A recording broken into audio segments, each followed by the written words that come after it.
ನಟ Darshan ಬಳಸಿದಂತಹ jeep Scorpio seize ಮಾಡಲಾಗಿದೆ. ರೇಣುಕಾಸ್ವಾಮಿ ಕೊಲೆಗೆ ಬಳಸಿದಂತಹ 4 ಕಾರುಗಳನ್ನು ಸೀಸ್ ಮಾಡಿದ್ದಾರೆ ಪೊಲೀಸ್. ರೇಣುಕಾಸ್ವಾಮಿ ಕೊಲೆಯಾದಂತಹ ರಾತ್ರಿ ನಟ ದರ್ಶನ್ ಬಳಸಿದಂತಹ ಕಾರು ಕೆಂಪು ಬಣ್ಣದ ಜೀಪ್ನಲ್ಲಿ ಒಂದು ಮದ್ಯದ ಬಾಟಲ್ ಕೂಡ ಪತ್ತೆಯಾಗಿದೆ. ಆರೋಪಿ ವಿನಯ್ ಪ್ರದೋಷ್ ಹೆಸರಲ್ಲಿ ಕಾರುಗಳು ನೋಂದಣಿಯಾಗಿದೆ. ಅವರ ಹೆಸರಲ್ಲಿದ್ದಾವೆ ಈ ಕಾರುಗಳು. ಮಾಗಡಿ ರಸ್ತೆ ಡಿಸಿಪಿ ಕಚೇರಿಯಲ್ಲಿ ಈ ಕಾರುಗಳನ್ನು ಸೀಸ್ ಮಾಡಿ ನಿಲ್ಲಿಸಲಾಗಿದೆ. ಇನ್ನು ನಿನ್ನೆಯ ಸಿಸಿಟಿವಿ ದೃಶ್ಯವನ್ನ ಬ್ರೇಕ್ ಮಾಡಿತ್ತು ಏಷ್ಯಾನೆಟ್ ಸುವರ್ಣ ನ್ಯೂಸ್. ಶೆಡ್ ಬಳಿ ಕಾರು ಓಡಾಟದ ಚಲನವಲನ ಸಿಸಿಟಿವಿಯಲ್ಲಿ ಪತ್ತೆಯಾಗಿದೆ. ಆ ದೃಶ್ಯಗಳನ್ನ ನಮ್ಮ ಸ್ಕ್ರೀನ್ ಮೇಲೆ ನೋಡಿದ್ರೆ ಸದ್ಯ ಎಲ್ಲ ವಾಹನಗಳನ್ನ ಸೀಸ್ ಮಾಡಿದ್ದಾರೆ ಪೊಲೀಸರು. ಈ ಎಲ್ಲ 4 ಕಾರುಗಳನ್ನ ಸೀಸ್ ಮಾಡಿ ಮಾಗಡಿ ರಸ್ತೆ ಡಿಸಿಪಿ ಕಚೇರಿಯಲ್ಲಿ ನಿಲ್ಲಿಸಿದ್ದಾರೆ. ಮದ್ಯದ ಬಾಟಲ್ ಕಾರ್ನಲ್ಲಿ ಪತ್ತೆಯಾಗಿರುವಂಥದ್ದು. ಕೆಂಪು ಜೀಪ್ ಏನ್ ಕಾಣಿಸ್ತಾ ಇದೆ, ಇದು ನಟ ದರ್ಶನ್ ಯೂಸ್ ಮಾಡಿರುವಂಥದ್ದು. ರೇಣುಕಾಸ್ವಾಮಿ ಕೊಲೆಯಾದಂತಹ ರಾತ್ರಿ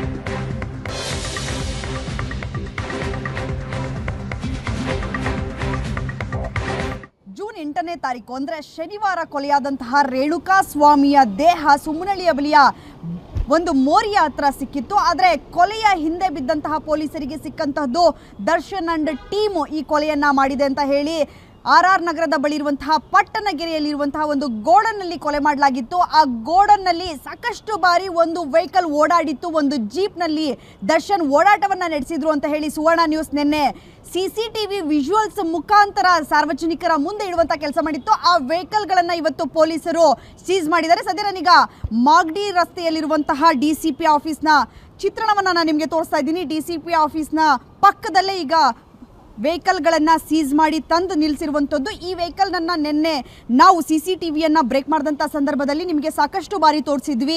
ಮೊದಲು ಈ ವೆಹಿಕಲ್ಲು ಸಂಜೆ 7:33ಕ್ಕೆ ಗೋಡನ್ ಒಳಗಡೆ ಹೋಗುತ್ತೆ. ಅದಾದ ನಂತರ 7:36ಕ್ಕೆ ಮತ್ತೆ ಕೇವಲ 3 ನಿಮಿಷದಲ್ಲಿ ಹೊರಗಡೆ ಬರ್ತಾ ಇದ್ದಂತಹ ವಿಜುವಲ್ಸನ್ನು ಕೂಡ ತೋರಿಸಿದ್ವಿ. ಅದಾದ ನಂತರ ಮತ್ತೆ 8 ಗಂಟೆಗೆ ಇದೇ ಜೀಪನ್ನು ತೆಗೆದುಕೊಂಡು ಗೋಡನ್ ಒಳಗಡೆ ಹೋಗಿದ್ರು. ಆಮೇಲೆ 1.5 ಗಂಟೆಯ ನಂತರ ಅಂದರೆ 9:30ರ ನಂತರ ಈ ಜೀಪ್ನಲ್ಲೇ ಹೊರಗಡೆ ಬಂದ್ರು. ಆದರೆ ಈ ಜೀಪ್ನಲ್ಲಿ ಹೊರಗಡೆ ಬರುವಂತ ಸಂದರ್ಭದಲ್ಲಿ ಇದರ ಹಿಂಭಾಗದಲ್ಲಿ ಇನ್ನೊಂದು ಜೀಪ್ ಇತ್ತು. ಆ ಜೀಪ್ ವೈಟ್ ಕಲರ್ ಅಲ್ಲಿ ಇತ್ತು. ಆದರೆ ಇನ್ನೂ ಕೂಡ ಆ ಜೀಪನ್ನು ಸೀಸ್ ಮಾಡುವಂತ ಕೆಲಸವನ್ನ ಪೊಲೀಸರು ಮಾಡಲಿಲ್ಲ. ಈ ಕೃತ್ಯದಲ್ಲಿ 4 ವೆಹಿಕಲ್ಗಳನ್ನ ಬಳಕೆ ಮಾಡಲಾಗಿತ್ತು ಅನ್ನುವಂಥದ್ದು ಗೊತ್ತಾಗಿದೆ. ಈಗ ಒಂದು ಜೀಪ್ ಮತ್ತು ಒಂದು ಸ್ಕಾರ್ಪಿಯೋನ ಈಗ ಸೀಸ್ ಮಾಡಿರುವಂಥದ್ದು. ಈ ಸ್ಕಾರ್ಪಿಯೋನ್ನು ಕೂಡ ನೀವು CC ಕ್ಯಾಮ್ರಾದಲ್ಲಿ ನೋಡಿದ್ರಿ. ಯಾವಾಗ ಅಂತ ಹೇಳಿದರೆ ಮತ್ತೆ ಇದೇ ಕಾರ್ನ ಜೊತೆಯಲ್ಲಿ ಬೆಳಗಿನ ಜಾವ 3:30ಕ್ಕೆ ಮತ್ತೆ ಇನ್ನೊಂದು ಸರಿ ಈ ಕಾರ್ನ ಜೊತೆಯಲ್ಲಿ ಈ ಸ್ಕಾರ್ಪಿಯೋ ಏನು ಕಾಣ್ತಾ ಇದೆ ನಿಮಗೆ, ಈ ಸ್ಕಾರ್ಪಿಯೋನ ಕೂಡ ತೆಗೆದುಕೊಂಡು ಬಂದರು. ಆ ಸಂದರ್ಭದಲ್ಲೇ ಕೃತ್ಯ ನಡೆದಿತ್ತು ಅನ್ನುವಂಥದ್ದನ್ನು ಸಾಕಷ್ಟು ಬಾರಿ ಪೊಲೀಸ್ ಇಲಾಖೆ ಕೂಡ ಕನ್ಫರ್ಮ್ ಅನ್ನ ಮಾಡಿದ್ರು. ಆದರೆ ಈ ಕಾರ್ನಲ್ಲಿ ಏನಿದೆ ಅನ್ನುವಂಥದ್ದನ್ನ ನಾನು ನಿಮ್ಗೀಗ ತೋರಿಸ್ತಾ ಹೋಗ್ತೀನಿ. ಕಾರ್ನ ಒಳಭಾಗದಲ್ಲಿ ಒಂದು ಬ್ಯಾಗ್ ಇರುವಂಥದ್ದು. ಈ ಸ್ಕಾರ್ಪಿಯೋ ಕಾರ್ ನಿಮ್ಗೇನು ಬ್ಲಾಕ್ ಕಲರ್ ಕಾಣಿಸ್ತಾ ಇದೆ, ಈ ಕಾರ್ನಲ್ಲೇ ಶವವನ್ನು ಸಾಗಿಸಲಾಗಿತ್ತು ಆ ಗೋಡೋನಿಂದ ಅನ್ನುವಂಥದ್ದನ್ನ ಒಂದಷ್ಟು ಅನುಮಾನಗಳು ಕೇಳಿ ಬರ್ತಾ ಇತ್ತು. ಅದಕ್ಕೆ ಪೂರಕ ಎಂಬಂತೆ ಒಳಭಾಗದಲ್ಲಿ ಒಂದು ಬ್ಯಾಗ್ ಕಾಣಿಸ್ತಾ ಇದೆ. ಆ ಬ್ಯಾಗ್ ಸ್ವಲ್ಪ ಮುಚ್ಚಿರುವಂತಹ ಕಾರಣಕ್ಕಾಗಿ ಅದೇನಾದರೂ ರೇಣುಕಾಸ್ವಾಮಿಯ ಬ್ಯಾಗ್ ಆಗಿರಬಹುದಾ ಅನ್ನುವಂತಹ ಪ್ರಶ್ನೆ ಕೂಡ ಇದೆ, ಅಥವಾ ಪವಿತ್ರ ಗೌಡ ಅವರ ಬ್ಯಾಗ್ ಕೂಡ ಆಗಿರಬಹುದು. ಆದರೆ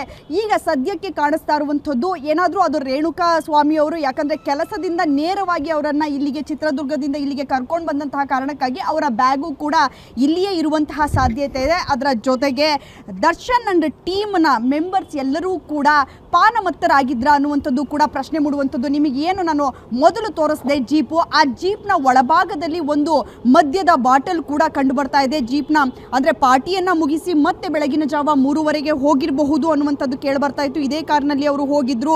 ಸೊ ಈ ಕಾರ್ನ ಒಳಭಾಗದಲ್ಲಿ ಮದ್ಯದ ಬಾಟಲ್ ಕೂಡ ನಿಮ್ಗೀಗ ಕಾಣಿಸ್ತಾ ಇದೆ. ಮದ್ಯದ ಬಾಟಲ್ ಅನ್ನ ಇಟ್ಟಿರುವಂಥದ್ದು ಅಂದರೆ ಪಾರ್ಟಿಯನ್ನ ಮುಗಿಸಿ ಕಾರ್ನಲ್ಲಿ ಓಡಾಟವನ್ನ ನಡೆಸುವಂತ ಸಂದರ್ಭದಲ್ಲೇ ಪಾರ್ಟಿಯನ್ನ ಮಾಡಿದ್ರ ಅನ್ನುವಂತಹ ಪ್ರಶ್ನೆ ಕೂಡ ಮೂಡುತ್ತೆ. ಸದ್ಯಕ್ಕೆ ಈಗ ಪೊಲೀಸ್ ಇಲಾಖೆಯ ಎಲ್ಲ ಅಧಿಕಾರಿಗಳು ಕೂಡ ಮಾಹಿತಿಯನ್ನ ಕಲೆ ಹಾಕ್ತಾ ಇದ್ದಾರೆ. ಮಾಹಿತಿಯನ್ನ ಕಲೆ ಹಾಕಿ ಯಾವ ವೆಹಿಕಲ್ಗಳಲ್ಲಿ ಓಡಾಟವನ್ನ ನಡೆಸಿದ್ರು ಅನ್ನುವಂಥದ್ದು ಈಗ ಆಲ್ರೆಡಿ ತಿಳಿದು ಬಂದಿದೆ. ಇನ್ನಾದ ನಂತರ ಎಲ್ಲೆಲ್ಲಿ ಅವರು ಓಡಾಟವನ್ನ ನಡೆಸಿದ್ರು ಅನ್ನುವಂತಹ ಮಹಜರನ್ನ ಮಾಡ್ತಾರೆ. ಮಹಜರ್ ಆದ ನಂತರ ಒಂದು ರಿಪೋರ್ಟ್ ಅನ್ನ ಸಲ್ಲಿಕೆ ಮಾಡುವಂತಹ ಕೆಲಸವನ್ನ ಮಾಡ್ತಾರೆ. ಕ್ಯಾಮ್ರಾ ಪರ್ಸನ್ ಶಿವಕುಮಾರ್ ಜೊತೆ ವಿದ್ಯಾಶ್ರೀ ಏಷ್ಯಾನೆಟ್ ಸುವರ್ಣ ನ್ಯೂಸ್ ಬೆಂಗಳೂರು.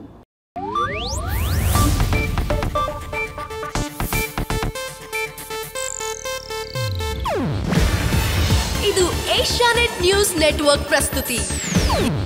ನೀವು ನೋಡ್ತಿದ್ದೀರಾ ಏಷ್ಯಾನೆಟ್ ಸುವರ್ಣ ನ್ಯೂಸ್.